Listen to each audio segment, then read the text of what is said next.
Hello guys, welcome back to a channel. இன்றைக்கி இந்த வீடியோவில் அசத்தலான உருண்டை போட்ட மோர் குழம்பு எப்படி செய்கிறதுன்னு பார்க்கலாம். ஸோ வீடியோவை ஸ்கிப் பண்ணாமல் பாருங்கள். இப்போ தான் நம்ம சேனலில் ஃபர்ஸ்ட் டைம் பார்க்குறீங்கன்னா மறக்காமல் சப்ஸ்கிரைப் பண்ணிவிட்டு பக்கத்தில் இருக்க பெல் ஐக்கானும் கிளிக் பண்ணிங்கன்னா நான் போடுற வீடியோஸ்லாம் உங்களுக்கு உடனே நோட்டிஃபிகேஷனாக வரும். ஸோ இனி ஏன் வெயிட் பண்ணுறீங்க, உடனே நம்ம சேனலை சப்ஸ்கிரைப் பண்ணுங்கள்.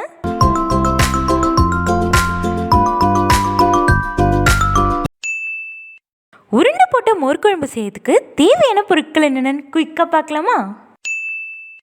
தேவையான பொருட்கள்: கடலைப்பருப்பு, தேங்காய், ஜீரகம், பச்சை மிளகாய், இஞ்சி, கொத்தமல்லி, வெங்காயம், மோர், மஞ்சத்தூள், சிவப்பு மிளகாய், பெருங்காயம், எண்ணெய், கடுகு, உளுத்தம்பருப்பு, பாசிப்பருப்பு.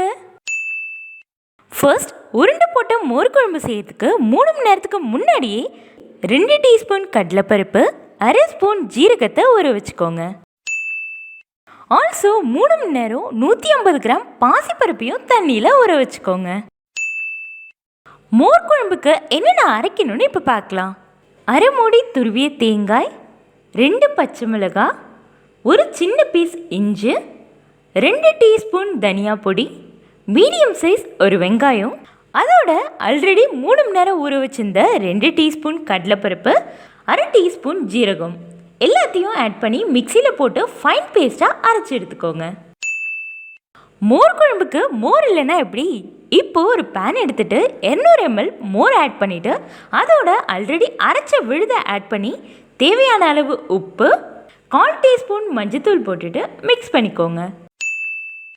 ஆல்மோஸ்ட் குழம்பு ரெடி ஆகிட்டு இப்போது குழம்புக்கு தாளிக்கிறதுக்கு 2 டீஸ்பூன் எண்ணெய், கொஞ்சமாக கடுகு, 1/4 டீஸ்பூன் உளுத்தம்பருப்பு, 2 சிவப்பு மிளகாய், பெருங்காயம் போட்டு வறுத்துட்டு குழம்புல ஆட் பண்ணிட்டீங்கன்னா அசத்தலான மோர் குழம்பு ரெடி.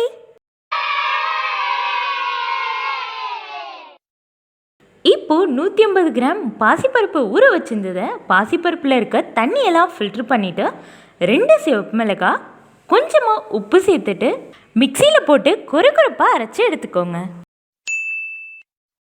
ஆல்ரெடி கொரகொரப்பாக அரைச்சி வச்சுருந்ததை பால் சைஸில் க்ரியேட் பண்ணி எண்ணெயில் போட்டு பொரித்து எடுத்துட்டிங்கன்னா கிறிஸ்பியான க்ரன்ச்சி பால்ஸ் ரெடி. ஃபைனலாக மோர் குழம்புல வாசனைக்காக கொஞ்சமாக பச்சை கொத்தமல்லி, அதோட இப்போ ப்ரிப்பேர் பண்ண பாசிப்பருப்பு க்ரன்ச்சி பால்ஸையும் ஆட் பண்ணி 1 or 2 hours அப்படியே விட்டுருங்க. 2 ஹவர்ஸ்க்கு அப்புறம் பார்த்தீங்கன்னா மோர் குழம்புல க்ரன்ச்சி பால்ஸ் போட்டோன்னே பாசிப்பருப்பு உருண்டை ரொம்ப சாஃப்டாக இருக்கும். அது மட்டும் இல்லாமல் சாத்தில் மோர் குழம்போட பாசிப்பருப்பு உருண்டையை சைடிஷாக சேர்த்து சாப்பிட்டாலும் வேறு லெவல் டேஸ்ட்டில் இருக்கும். இந்த உருண்டை போட்ட மோர் குழம்பு உங்கள் வீட்டில் ட்ரை பண்ணி பார்த்துட்டு எப்படி இருக்குன்னு மறக்காமல் கமெண்ட்டில் ஷேர் பண்ணுங்கள். நான் போடுற வீடியோஸில் உங்களுக்கு பிடிச்சிருந்ததுன்னா சேனலை சப்ஸ்கிரைப் பண்ணிவிட்டு உங்கள் ஃப்ரெண்ட்ஸ் அண்ட் ஃபேமிலிக்கும் ஷேர் பண்ணுங்கள்.